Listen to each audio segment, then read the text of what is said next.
opportunity. I've been cooking for a while. The whole reason I started my show, Veg Around the World, is I was sick of people asking me, "You're vegetarian, what do you eat? Salad?" And I was like, no, vegetarian food can be very exciting. And that's how my journey started in 2012. I've been off and on, but today, during Corona times, I've really been cooking a lot and I've been sharing a lot of my posts. And when Divya said, let's do community, we've decided to do this once a month. And we'll come up with not just Indian food, different kinds of food. But today, I just wanted to do the basic Indian food. One thing I wanted to do was the immune shot. And this shot, like I swear by it, I didn't invent this, my sister invented it, but it works like magic. If you feel like you're getting a cold or you're like feeling allergic or it happened to me twice that I thought I'm going to be getting a virus. And instead of, you take this for 2 days, twice a day, you really feel a lot better. And after that, I said, what else does one want during a pandemic? I think we want really comfort food. We want food that makes us feel good, which might not necessarily be healthy, but I think you need to have a mix right now. So I'm going to start off with the immune boosting shot. Then I'm going to make a potato dish, and I'll go into that more when I'm doing the dish. And I'm going to do a rice dish. So 3 dishes in all today. So let's start with the immune boosting dish. Now, this is a dish which has a combination of ginger, honey, apple cider vinegar, and turmeric. Now, the way I start this with is I take 2 shot glasses and I put a little hot water in them. So I have an instant hot water thing, which I love. So I just take a little bit of hot water, not too much. You can see it's like around 2 sips or 3 sips. And I take a couple of spoons and I take some Manuka honey. Now, if you can get Manuka honey, this honey is from New Zealand. It's made from the tea tree plant. It's very expensive, but it's known to have immunity properties. So I get this. Now I put the hot honey in the hot water so it melts and it blends in very well. So I'll leave it like this for a couple of minutes and then I will dissolve it more just before I'm adding the other juices. Then I take a ginger and I peel it. And this part is like the most irritating part because you just need, this is like literally elbow grease. You take a gisne wala, what's that called? A grater. And you take some ginger, ginger, adrak, and you just grate it. And this is not going to be fun, so I'll chat with you while grating. This is the part that makes it the most irritating to make this on a regular basis because it's just a lot of work to grate it. But if you got to do it, you got to do it. And it really makes a difference. A lot of people put ginger in their hot water. I think that sort of kills some of the properties. That's why I don't do it like that. But ginger in any form is better than ginger in no form.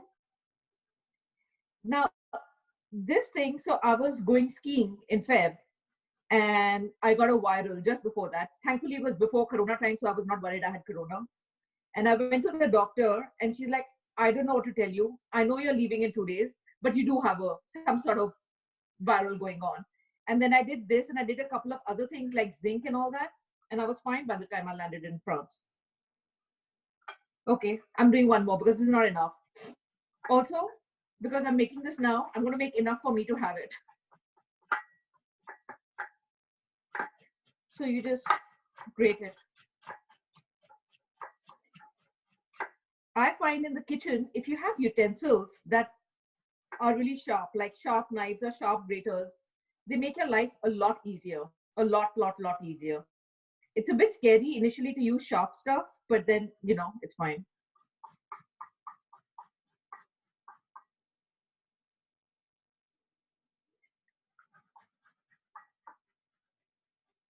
Okay.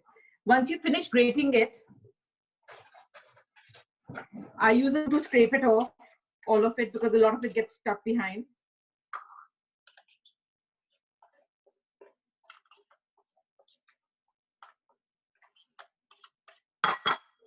Then I take a strainer, or in India, as we call it, a chalni or a chutney, wherever you're from. And my hands are washed because when you're cooking, very often you need to use hands. And then you just squeeze it and you get a lot of ginger juice. And you have to just get this ginger juice because especially for kids, if you get this ginger in your mouth, it feels really spicy.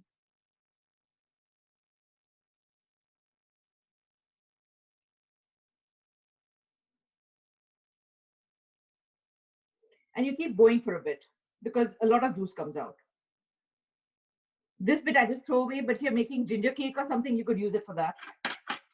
Now, my honey is ready to be dissolved, so I'm just going to stir it and dissolve it.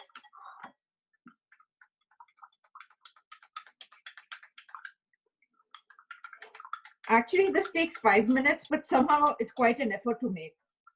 But because it helps, if me or my kid are feeling sick, I always do it.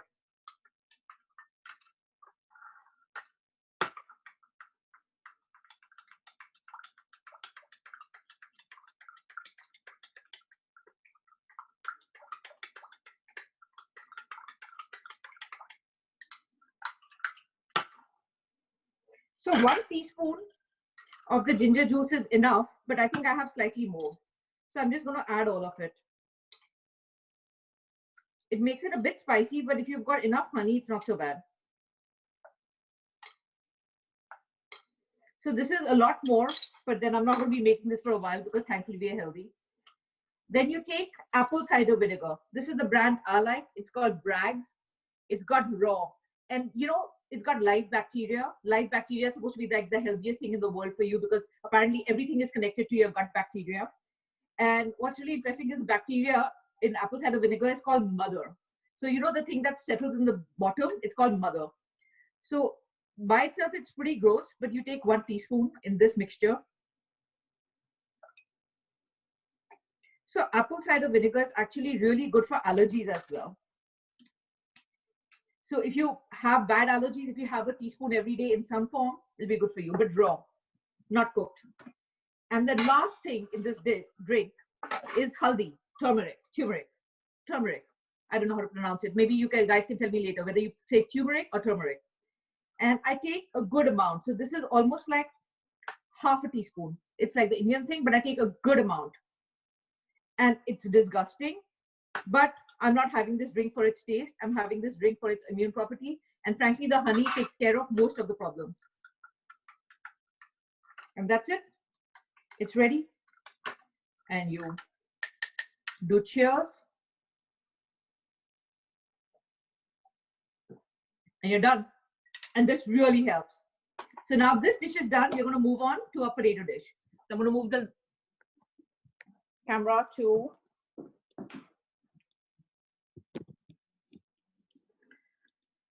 so can you guys see my hand here? Yes. And can you see the cutting board here? Give me a thumbs up if you can. Perfect.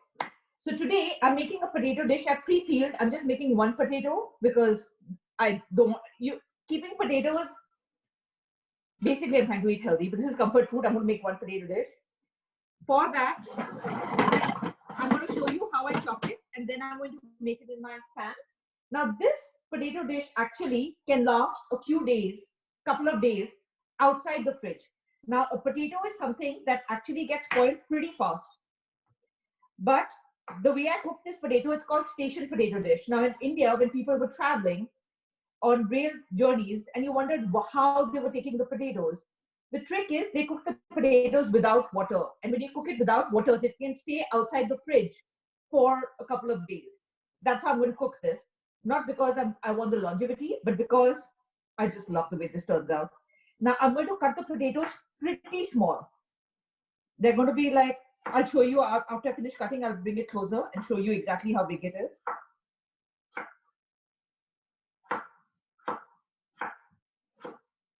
Now, this potato dish you can eat with rice, with roti, or actually with bread, like regular white bread. It tastes very nice. Like you take a slice of white bread and you just fold it into it and make a sandwich. I grew up with that. So now this is done. I'm going to take my pan. I'm going to heat it. And once the pan's hot, I'm going to add some oil. I left my spices back there, so I'm going to go get my spice dabba right here. One sec.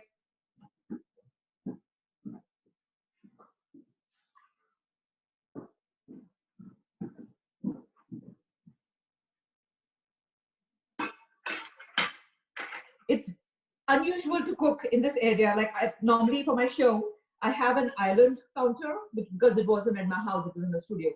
But out here, I'm doing it here. So I'm sorry, the image is not perfect and you can see part of this counter and all, but that's life. Okay, this is hot. Now in this, don't be skimpy on your oil. You need a little oil because we're not adding any water.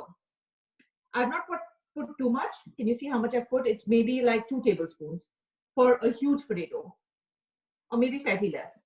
So you let your oil get hot. Now, I think the secret to good Indian vegetarian cooking is hing. It's hing or asafoetida. Did I show you the right flour? This part. This makes all the difference. So what I'm going to do is I'm going to start by adding a little hing, a decent amount. The flavor of good hing in your vegetables is great. Then I'm going to add cumin powder. For this much potato, I'm going to add around 1 teaspoon. I'm going to add coriander powder, a little red chili, a little bit of turmeric, and salt. I add it all at this stage. I don't do it later. I just let it all cook together. And that's it. That's all I'm going to be adding. That's all the spices we're going to add to this dish. I'm going to cook the masalas till they get a little brown. I don't know if you can see it, but I'll bring it closer to the camera in a sec.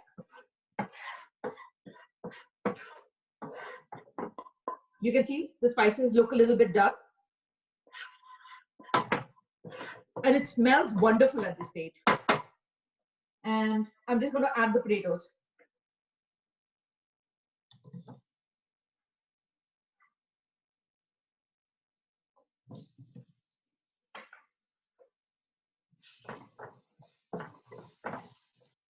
You just mix it around.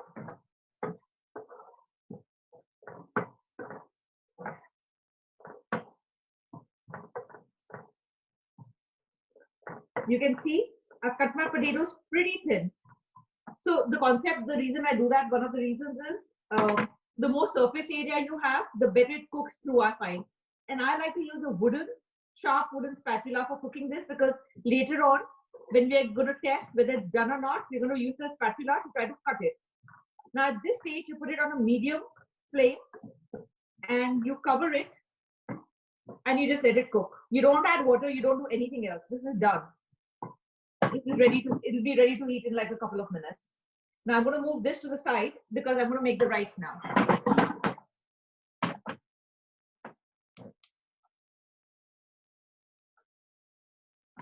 So the kind of rice I'm going to make is something, it's lemon rice, but it's like somehow this is not the South Indian lemon rice. This is slightly different in that it's the lemon rice that's made in a lot of Marwari households, maybe UP too. But I'm just going to show you the way I make it. And this is really tasty, especially with yogurt or even curry. So again, it's very simple. I'm going to let the pan heat up. And I have pre-made rice. So this dish actually works really well with old rice. I didn't have old rice, so I just made fresh rice in the morning. And we're going to heat this up.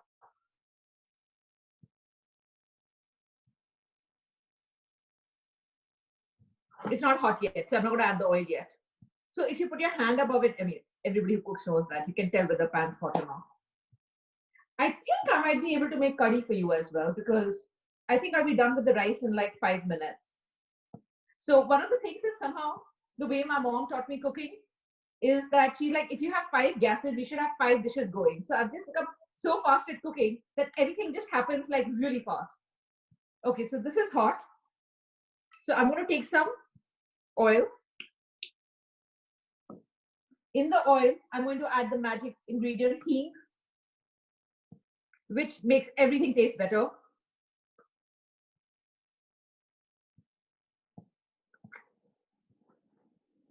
I'm going to add a whole bunch of mustard seeds, like a lot.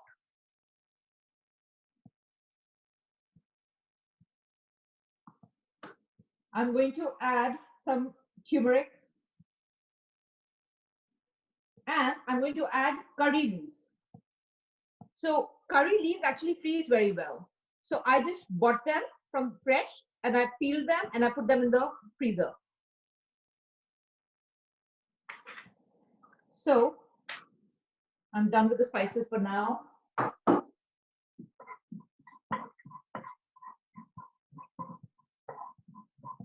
At this stage, you can just add the rice. But what I do is I add a dash of water to this because I find it mixes with the rice slightly better then.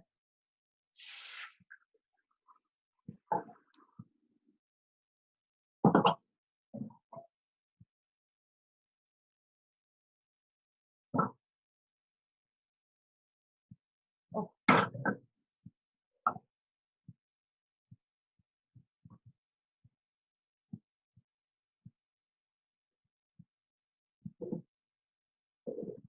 So I'm not making too much right now.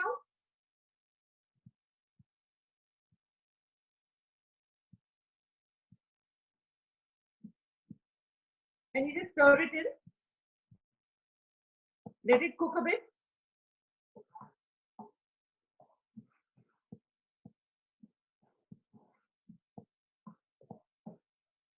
Add some salt.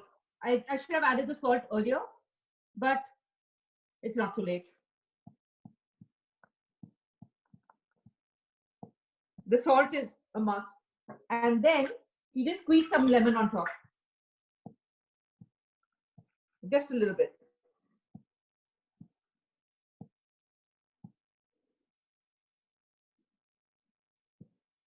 And the rice is done.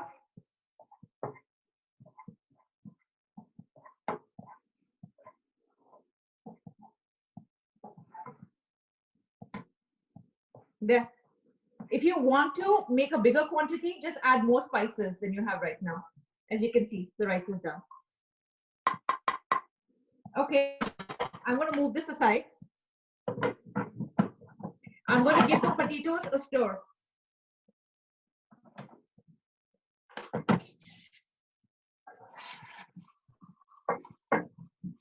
They're cooking well. Let me show you what it looks like. See, you can tell they're already cooking. They've got a nice brown color. But it's not cooked because see, if I try to cut it, it doesn't go through. It should be really soft by the time you're done with it. Actually, you shouldn't too much because you shouldn't open it too much because you let the steam off, and basically it's the steam that the potatoes the water that's leaving the potato evaporates and creates steam, and that's what really cooks it. So give me 1 minute. I'm going to just get all the ingredients for the curry, and I'm going to make the curry as well because I just have everything ready. Give me a minute. It's basically a combination of yogurt and gram flour, besan, and different parts of not. It's mostly made in North India. Parts of India make it differently, and the essential difference is two. One is the quantity of besan, and second is whether the uh, whether you put cumin or you put mustard. So I'm making what's called Marwari curry. It's different from the curry made in UP. It's different from the curry made in Gujarat. But this is what I grew up with, and it's really easy, really simple. Normally, people have to stand over curry and move it, but this takes less than 5 minutes, 10 maybe. So what you do is you take yogurt, and I did this yesterday because I actually planned to make it yesterday. My yogurt was expiring, so this is the perfect use. I have taken 1.5 cans of those big gallons of yogurt, and I've added around 2 large tablespoons of besan to it, and chickpea flour, and I've added some salt. So for this, what I'm going to do is I'm going to heat my pan as usual, and I'm going to add some oil to it. The spices in this, I collected in a small bowl earlier, and I already collected a couple of things. So this has hing, it has curry leaves. I'm going to add a red chili to it. I just slice it because this particular red chili is it's dangerous, it's lethal. So if you eat it, you're going to die. And I'm going to take some ginger and slice it. I don't grate it. I slice it because I don't actually want to eat the ginger. I just want the ginger flavor to come through. So I want it easily identified. So I've taken around this much ginger. I've added it. I'm going to get my spice mix back. I'm going to add a decent amount of turmeric to it, like half a teaspoon. And I'm going to add lots of mustard seeds, like lots. And the last thing I'm going to add are fenugreek seeds, called methi seeds. That really gives a nice flavor. So there are around 5 or 6, and I'll put the recipe online. And once your oil is hot,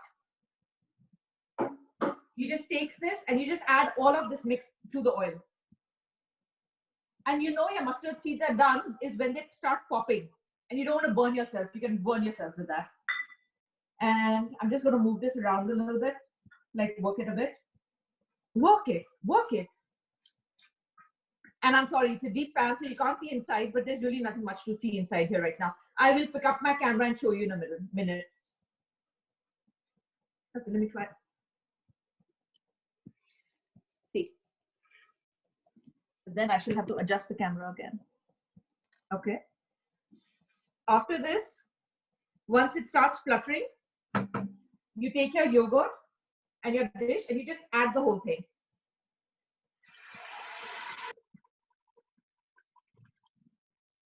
You can hear the nice sizzle. You also add an equal amount of water. Now, again, the curries in different places, like in Punjab and all, they're much thicker, but I add an equal amount of water because I like it thin. And then you take a whisk and you just whisk it till it combines. Now, in a lot of places, you're supposed to stand here and move it, but because I don't have so much chickpea flour or so much gram flour in this, it doesn't require me to stand. So if you look at the color of this, it's like a light yellow. It's light yellow and it's thin. So I just leave it and I'm going to come back and I'm going to occasionally whisk it, but that's all it needs. It's done. I'm done with it. I just need to let it boil for a minute and we're done. It's going to be ready. That's it. Even this dish is done. So now we're just waiting for the potatoes to cook and for the curry to cook. I am going to stir the potatoes once.